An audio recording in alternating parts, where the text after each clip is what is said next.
नमस्कार दोस्तों, ओम नमः शिवाय। सोमवार के व्रत को लेकर मान्यता है कि इस व्रत को करने से भगवान शिव अपने भक्तों की मुरादें जल्दी ही पूरी कर देते हैं। सोमवार का दिन भगवान शिव को समर्पित होता है, इसीलिए इस दिन भगवान शिव की पूजा और व्रत करने का महत्व और भी बढ़ जाता है। यदि आप भी सोमवार का व्रत करते हैं तो आपको सोमवार की व्रत कथा अवश्य ही पढ़नी या सुननी चाहिए, क्योंकि इसके बिना आपका व्रत अधूरा माना जाएगा। आइए जानते हैं सोमवार की व्रत कथा। देवों के देव महादेव बहुत ही भोले माने जाते हैं, इसीलिए उनका एक नाम भोलेनाथ भी है। पौराणिक मान्यानुसार भगवान शंकर को प्रसन्न करने के लिए किसी भी खास तरह की विशेष पूजा की आवश्यकता नहीं होती, क्योंकि कहा जाता है कि वह तो भोले भाले हैं और भक्त के मन से की गई क्षणिक मात्र की भक्ति से भी प्रसन्न हो जाते हैं। अगर आप भी शिव की भक्ति और कृपा पाने के लिए भगवान शिव का व्रत रखते हैं तो इस कथा को भोलेनाथ को प्रसन्न कर सकते हैं। एक बार किसी नगर में एक साहूकार था। उसके घर में धन की कोई कमी नहीं थी, लेकिन कोई संतान न होने के कारण वह बहुत दुखी रहा करता था। संतान प्राप्ति के लिए वह हर सोमवार को व्रत रखता और पूरी श्रद्धा के साथ शिव मंदिर जाकर भगवान शिव और माता पार्वती की पूजा करता था।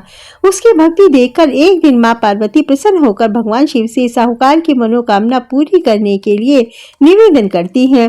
पार्वती जी के आग्रह पर भगवान शिव ने कहा, हे पार्वती, इस संसार में हर प्राणी को उसके कर्मों का फल भोगना पड़ता है और जिसके भाग्य में जो हो उसे वही भोगना पड़ता है। लेकिन पार्वती जी ने साहूकार की भक्ति देखकर उसकी मनोकामना पूर्ण करने की इच्छा व्यक्त की। माता पार्वती के आग्रह पर शिव जी ने साहूकार को पुत्र प्राप्ति का वरदान तो दिया, लेकिन उन्होंने बताया यह बालक 12 वर्ष तक ही जीवित रहेगा। माता पार्वती और भगवान की बातचीत को साहूकार सुन रहा था, इसीलिए उसे ना तो इस बात की खुशी हुई और ना ही वह दुख। वह पहले की भांति शिव जी की पूजा करता रहा।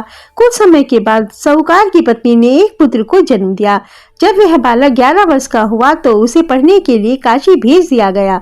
साहूकार ने पुत्र के मामा को बुलाकर उसे बहुत सा धन देते हुए कहा, तुम इस बालक को काशी विद्या प्राप्ति के लिए ले जाओ। तुम लोग रास्ते में यज्ञ कराते जाना और ब्राह्मणों को भोजन दक्षिणा देते हुए जाना। दोनों मामा भांजा इस तरह यज्ञ करते और ब्राह्मणों को दान दक्षिणा देते काशी नगरी को निकल पड़े। इस दौरान रात्रि में एक नगर पड़ा, जहां नगर के राजा की कन्या का विवाह था। लेकिन जिस राजकुमार से उसका विवाह होने वाला था वह एक आंख से काना था। राजकुमार के पिता ने अपने पुत्र के काने होने की बात छुपाने के लिए सोचा, क्यों ना उसने साहूकार के पुत्र को दूल्हा बनाकर राजकुमारी से विवाह करा दूं। विवाह के बाद इसको धन देकर विदा कर दूंगा और राजकुमारी को अपने घर ले आऊंगा।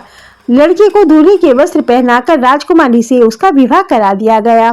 साहूकार का पुत्र ईमानदार था, उसे यह बात सही नहीं लगी, इसीलिए उसने अवसर पाकर राजकुमारी के दुपट्टे पर लिख दिया कि तुम्हारा विवाह तो मेरे साथ हुआ है, लेकिन जिस राजकुमार के संग तुम्हें भेजा जाएगा वह एक आंख से काना है। मैं तो काशी पढ़ने जा रहा हूँ।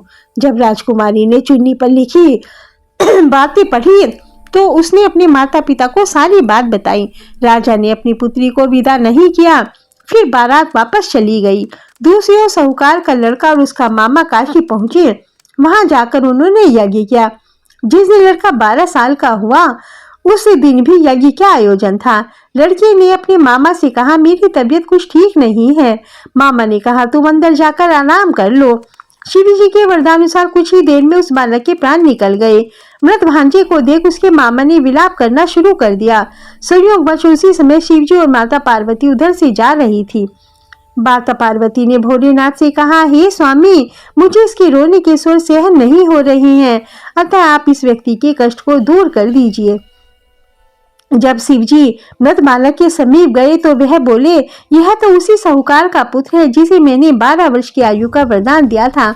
अब इसकी आयु पूरी हो चुकी है। लेकिन मातृ भाव से विभोर होकर माता पार्वती ने कहा, हे महादेव, आप इस बालक की आयु को और देने की कृपा करें, अन्यथा इसके वियोग में इसके माता पिता भी तड़प तड़प कर मर जाएंगे।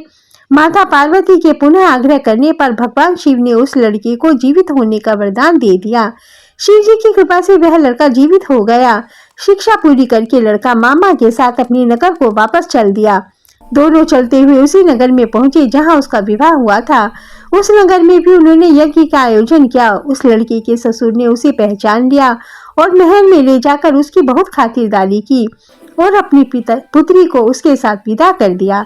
इधर साहूकार और उसकी पत्नी भूखे प्यासे रहकर बेटी की प्रतीक्षा कर रहे थे। उन्होंने प्रण कर रखा था कि यदि उन्हें अपनी बेटी की मृत्यु का समाचार मिलेगा तो वह भी जीवित नहीं रहेंगे और प्राण त्याग देंगे। परंतु अपने बेटे को जीवित होने का समाचार पाकर वह बहुत प्रसन्न हुए। उसी रात्रि भगवान शिव ने साहूकार के स्वप्न में आकर कहा, हे श्रेष्ठी, मैंने तेरे सोमवार के व्रत करने और व्रत कथा सुनने से प्रसन्न होकर तेरे पुत्र को लंबी आयु प्रदान की है। इस प्रकार जो कोई भी सोमवार का व्रत करता है या कथा सुनता है या कथा पढ़ता है, उसके सभी दुख दूर हो जाते हैं और सभी मनोकामनाएं पूर्ण हो जाती हैं। बोले बाबा, जैसे आपने साहूकार की इच्छा पूरी की, ऐसे ही हम सबकी भी इच्छा पूरी करना। भोलेनाथ भगवान की जय, शिव शंकर भगवान की जय।